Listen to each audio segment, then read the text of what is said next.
हम लाते हैं top news, आपके फेवरेट टॉक शोज और अनलिमिटेड एंटरटेनमेंट सिर्फ यूट्यूब पर। अगर आपने अभी तक हमारा चैनल सब्सक्राइब नहीं किया तो अभी सब्सक्राइब करें और बेल आइकॉन को क्लिक करके हमारी लेटेस्ट वीडियोस के बारे में अपडेट जानें।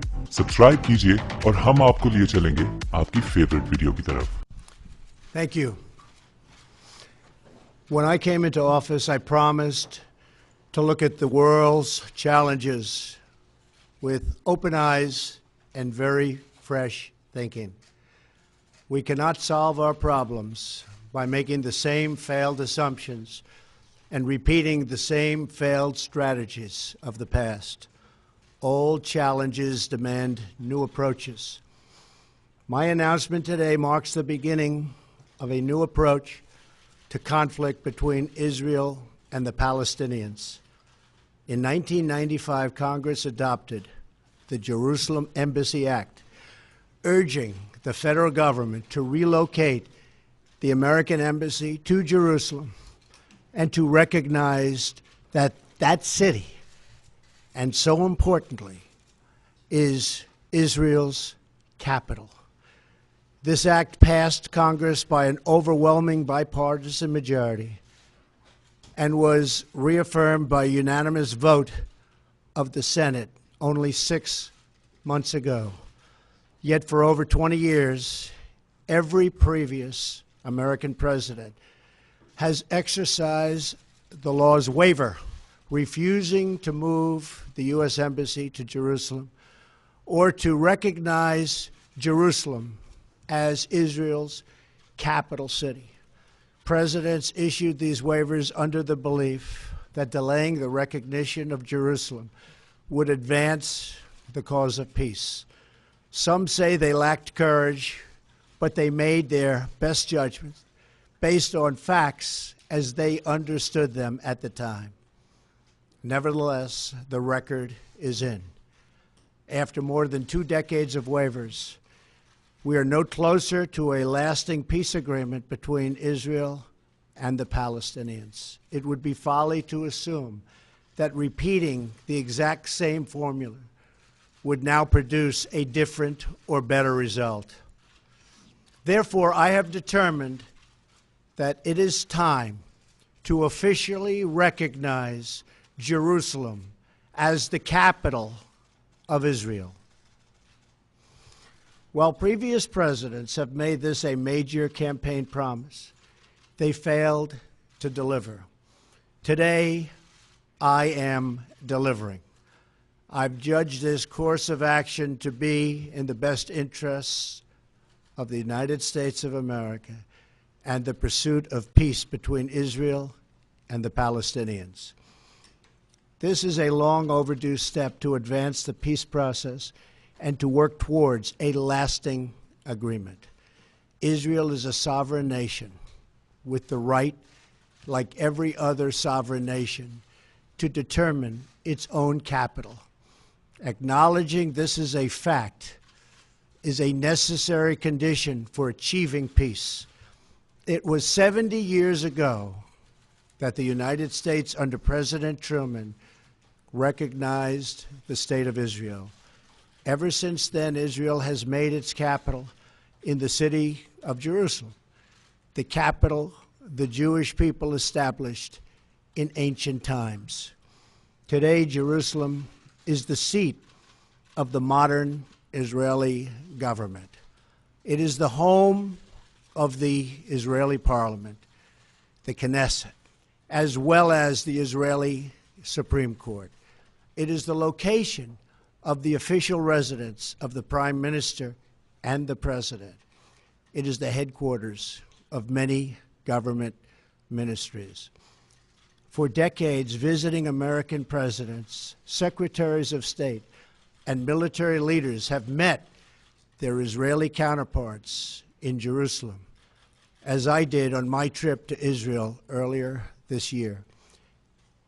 Jerusalem is not just the heart of 3 great religions, but it is now also the heart of one of the most successful democracies in the world.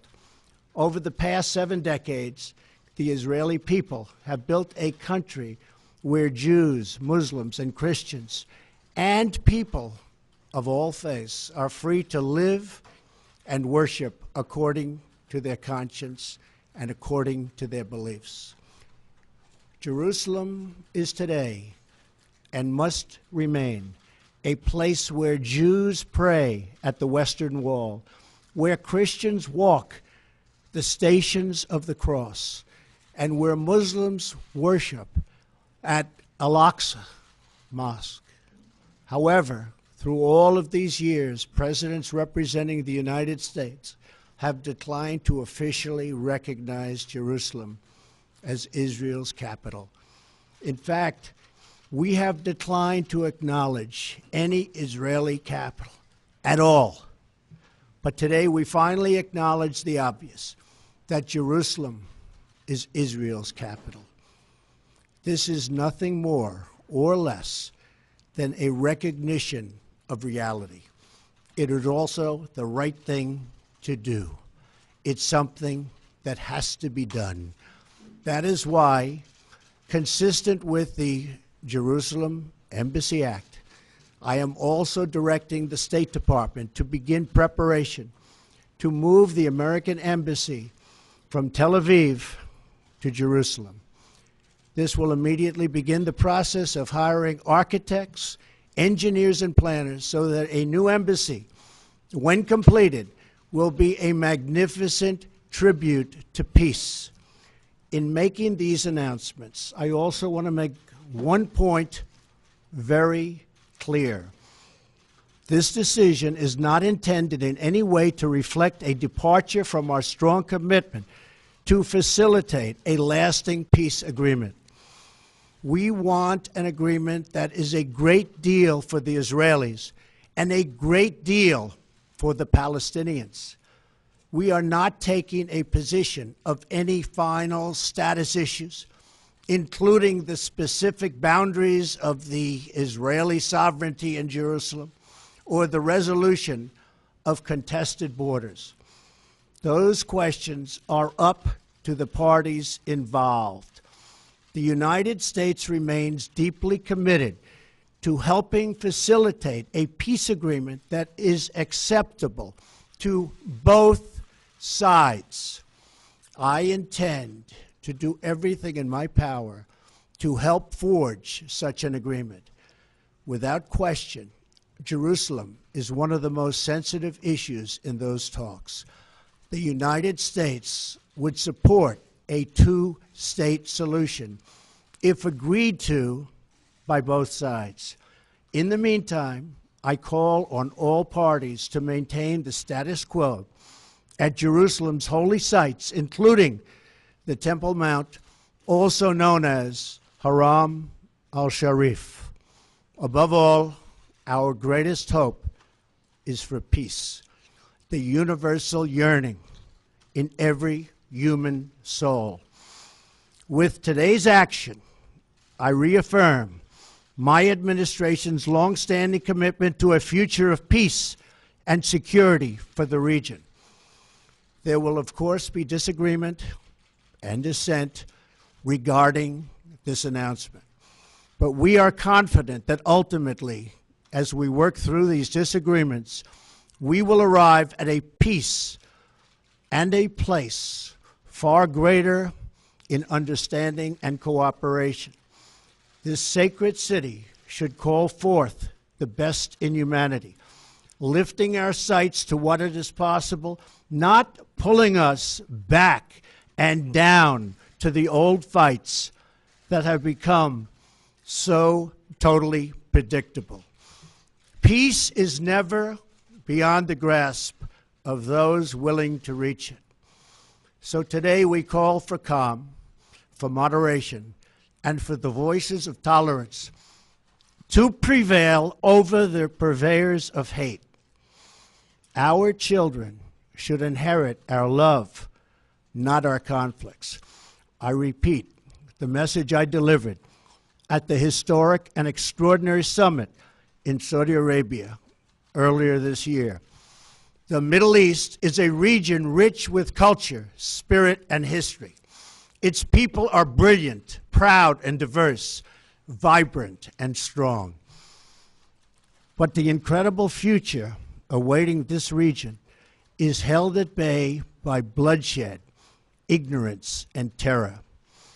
Vice President Pence will travel to the region in the coming days to reaffirm our commitment to work with partners throughout the Middle East to defeat radicalism that threatens the hopes and dreams of future generations. It is time for the many who desire peace to expel the extremists from their midst. It is time for all civilized nations and people to respond to disagreement with reasoned debate, not violence. And it is time for young and moderate voices all across the Middle East to claim for themselves a bright and beautiful future. So today, let us rededicate ourselves to a path of mutual understanding and respect. Let us rethink old assumptions and open our hearts and minds to possible and possibilities.